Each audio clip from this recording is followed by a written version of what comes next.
I think trying to find your passion is a little bit, maybe too strong a word. Greatly desiring to be extremely successful, I think probably is sufficient. But if you can find something you really love to do and can do it with great passion, I think that's fantastic. But I think being grateful probably is number one. If you've got a job, you got to be grateful. So this is the greatest job in the world. But even if it's a transitional job getting you where you want to go, you got to be grateful. You don't have to love your job or be passionate about your job. Just passionate about staying steady, working hard, learning skills, doing this job so well that the next one will be even better, and taking such good care of this opportunity, another one will present itself. Your body is your unconscious mind. In a sense, if you're sitting down and you start thinking about some future worst-case scenario that you're conjuring up in your mind, and you begin to feel the emotion of that event, your body doesn't know the difference between the event that's taking place in your world, outer world, and what you're creating by emotion or thought alone. So most people then, they're constantly reaffirming their emotional states. So when it comes time to give up that emotion, they can say, I really want to do it. But really the body is stronger than the mind because it's been conditioned that way. So the servant now has become the master. And the person all of a sudden, once they step into that unknown, they'd rather feel guilt and suffering because at least they can predict it. Being in the unknown is a scary place for most people because the unknown is uncertain. And people say to me, well, I can't predict my future. I'm in the unknown, and I always say the best way to predict your future is to create it. Not from the known, but from the unknown. What thoughts do you want to fire and wire in your brain? What behaviors do you want to demonstrate in one day?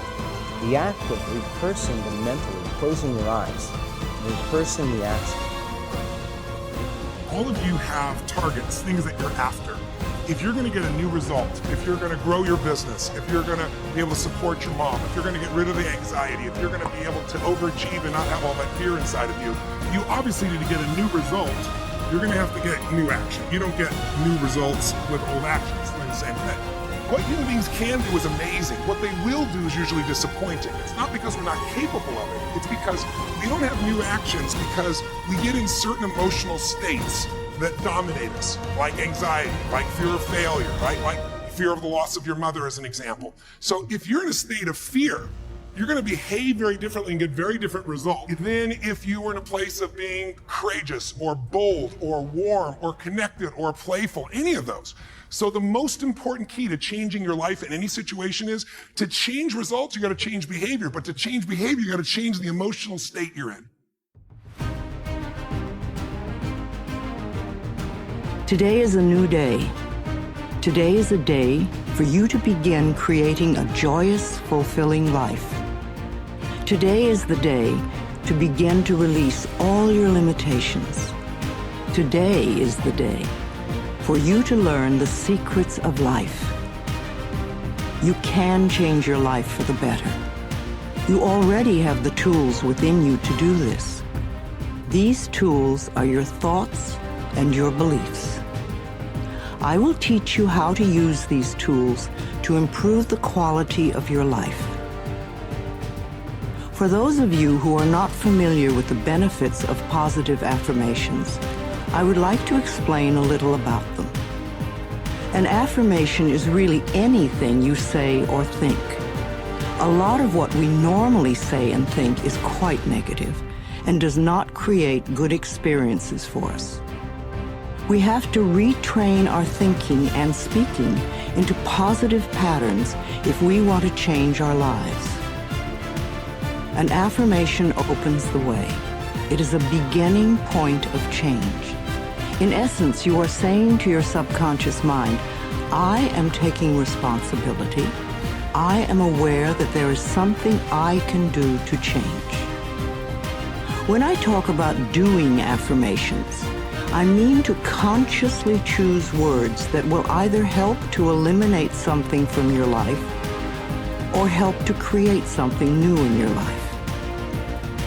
Every thought you think and every word you speak is an affirmation. All our self-talk is a stream of affirmations. You are using affirmations every moment, whether you know it or not. You are affirming and creating your life experiences with every word and every thought. Your beliefs are merely habitual thinking patterns that you learned as a child. Many of them work very well for you. Other beliefs may be limiting your ability to create the very things you may say you want. What you want and what you believe you deserve may be very different. You need to pay attention to your thoughts so you can begin to eliminate the ones that are creating experiences that you do not want in your life. In my latest book, The Greatest Secret, the most important practice in that book, without a doubt, is welcoming negative emotions, because when you welcome any negative emotion, you are dissolving it from within your body, from within the subconscious mind. The next time, say for example, if it was anger, the next time you feel anger, it's not nearly as bad. You welcome again, the time after that, it's reducing until it's not possible for you to feel anger anymore. And with that anger gone from your body, the health of your body is working brilliantly. But two, you will just manifest like you can't believe, like just a single little flimsy thought and it will manifest.